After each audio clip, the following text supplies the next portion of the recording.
Welcome to Aviation Uploaded. I'm Nezra. Today's December 4th, 2017. It finally feels like winter here in Las Vegas. Possibly God heard me, because the temperature dropped down to 50 degrees. If you can even call that winter temperature. Anyway, we have an update in the Navy skywriting story. It goes as follows. The Navy punishes pilots for drawing phallic symbol in the sky. The two U.S. Navy pilots who created the phallus in skywriting over a Washington town last month were disciplined for their actions.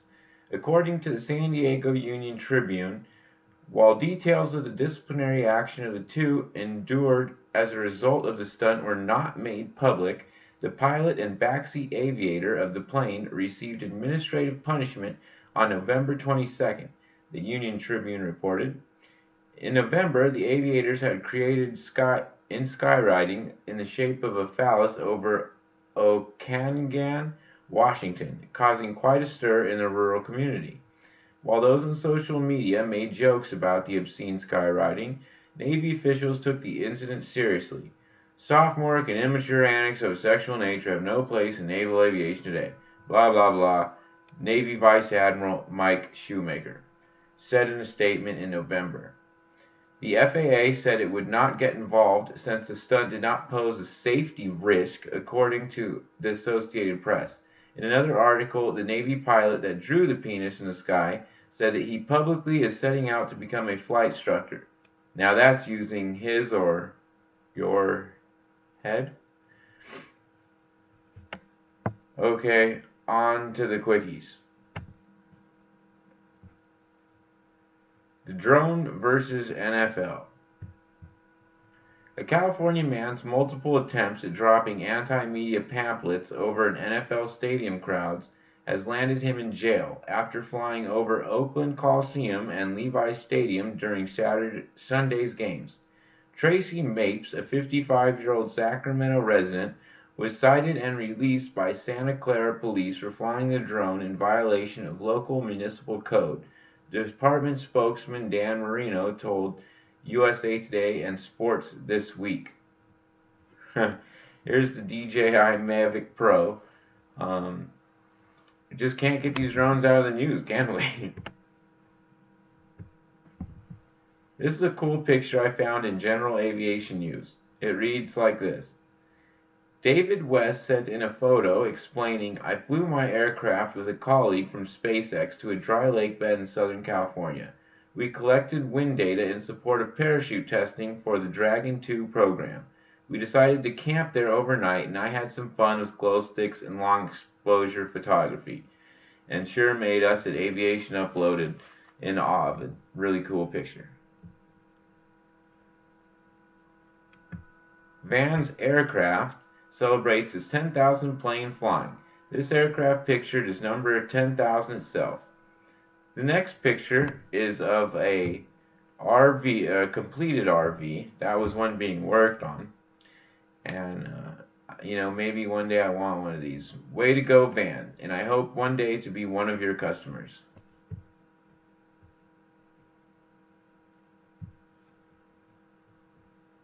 Almost nuclear war. Again, U.S. drills in southern Korea almost trigger nuclear war, a warning North Korea said. The story begins with 24 U.S. stealth jets among hundreds of aircraft involved in war games in South Korea on Monday intended as a show of strength to neighboring North Korea. Dubbed Vigilant Ace, the annual military drills come amid heightened tensions in the region, triggered by Kim Jong-un's missile and nuclear tests, and the ratcheting up of rhetoric from both sides. A total of 230 planes will fly from 8 locations in southern Korea, the Air Force said in a statement. The Navy and Marine Corps were also participating in what was described as a realistic air combat exercise designed to improve technical cooperation between America and South Korean militaries. North Korea described the exercise as grave provocations, claiming in its state-run media Monday that this could escalate the situation to the brink of nuclear war. Pyongyang said Vigilant Ace was being staged at a time when insane President Trump is running wild. And it will also condemn South Korea as puppet war maniacs. The Air Force pointed out that the U.S. and South Korea engage in war games every year. Nothing new.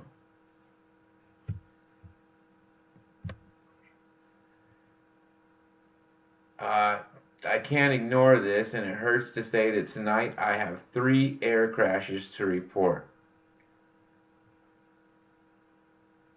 The first one is Everett, Washington. A small plane crashed Sunday afternoon on the south end of Payne Field, according to the Payne Field Fire and Rescue.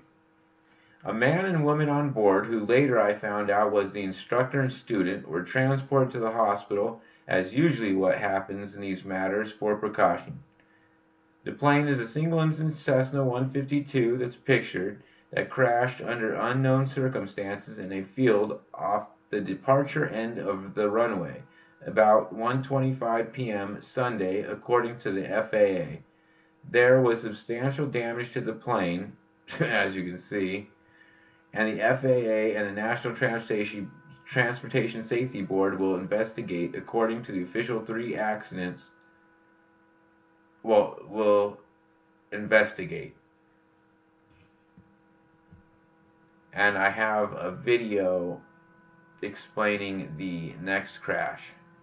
Shalersville Township. Todd Meany joins us now with the latest. Todd. Good morning, guys. Very rural area of Portage County, right near the Portage County Airport. The single-engine plane crashed about 5:30 Sunday evening. Such a rural area that neighbors didn't even hear the crash.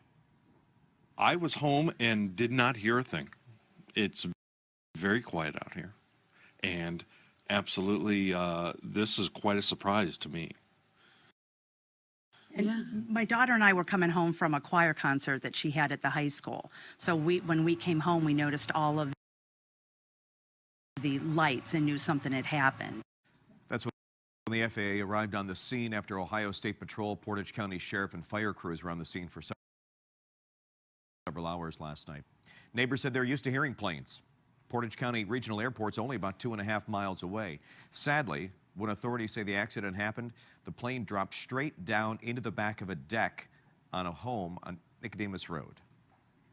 From our initial reports, it's believed that the pilot actually took off from the Portage County Airport and that he was just flying around enjoying the day and may have been back en route to the airport. Some of the debris there. We did just get an identity on the pilot, by the way. The Ohio State Highway Patrol tells us 60-year-old Stephen Paulus of Rootstown was flying the plane when it crashed. There were no passengers on board. Federal aviation investigators will be on the scene again this morning. We'll have a live report coming up in our next half hour. How sad. Fortunately, no one in the house was injured, though. Correct. It was on that back deck, so it was away from the people inside the house, and just such a rural area, you wonder if anybody would have heard if somebody had gotten.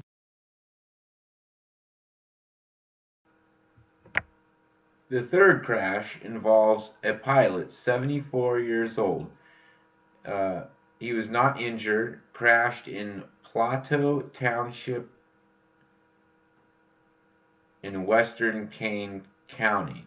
Here's how the story goes. Sheriff's deputies responded about 5 p.m. to a report of a small plane crash in a field at 9N70 Kendall Road in Plateau Township, according to the Kane County Sheriff's Office.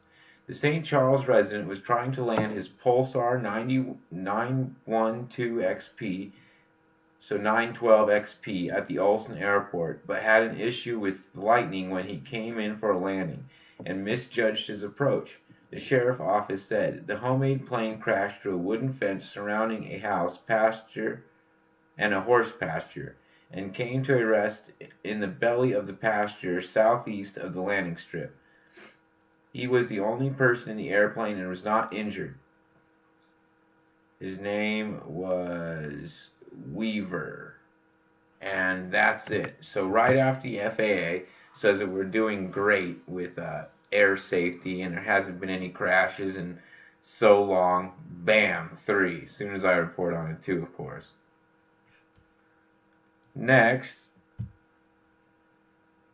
we have a wise guy forced a flight to make an emergency landing. Here's what I got. A Wi-Fi network named Bomb on Board forced an airplane to make an emergency landing. A Turkish Airlines flight made an emergency diversion on Thursday when flight crew detected a mobile Wi-Fi network named Bomb on Board. The flight from Nairobi to Istanbul diverted to Khartoum, Sudan, when flight staff noticed the suspiciously named Wi-Fi network. After the emergency landing, all 100 passengers had to leave the aircraft for inspection. Experts said the Wi-Fi network in question was created on board. Turkish Airlines said in a statement, according to Reuters, no irregularities were seen after security procedures were carried out, and passengers were brought back on the plane once boarding restarted. The airline did not reveal if security was able to determine which passenger created the Wi-Fi network, and I bet they won't be able to find out who did it. But what in the hell? Why would this guy even do something like that? It doesn't make sense to me. And that is all for today's quickies.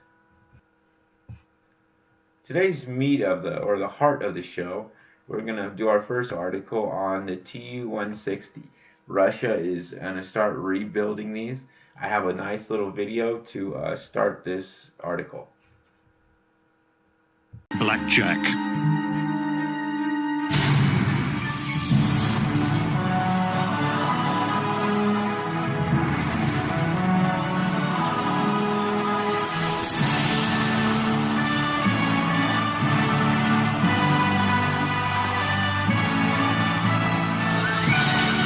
Tu-160, the White Swan.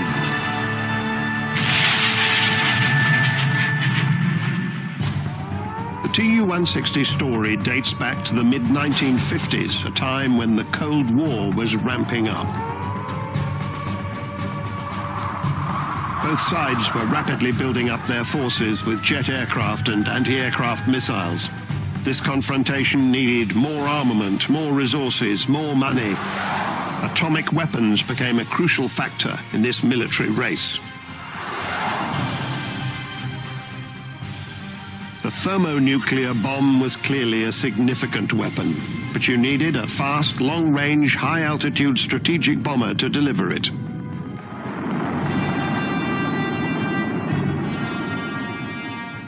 Several Soviet aircraft designers were developing just such a bomber. Also, I want to show everybody a really sweet video of these F-35s flying through Rainbow Canyon, or Star Wars Canyon as it's called. Here's the video.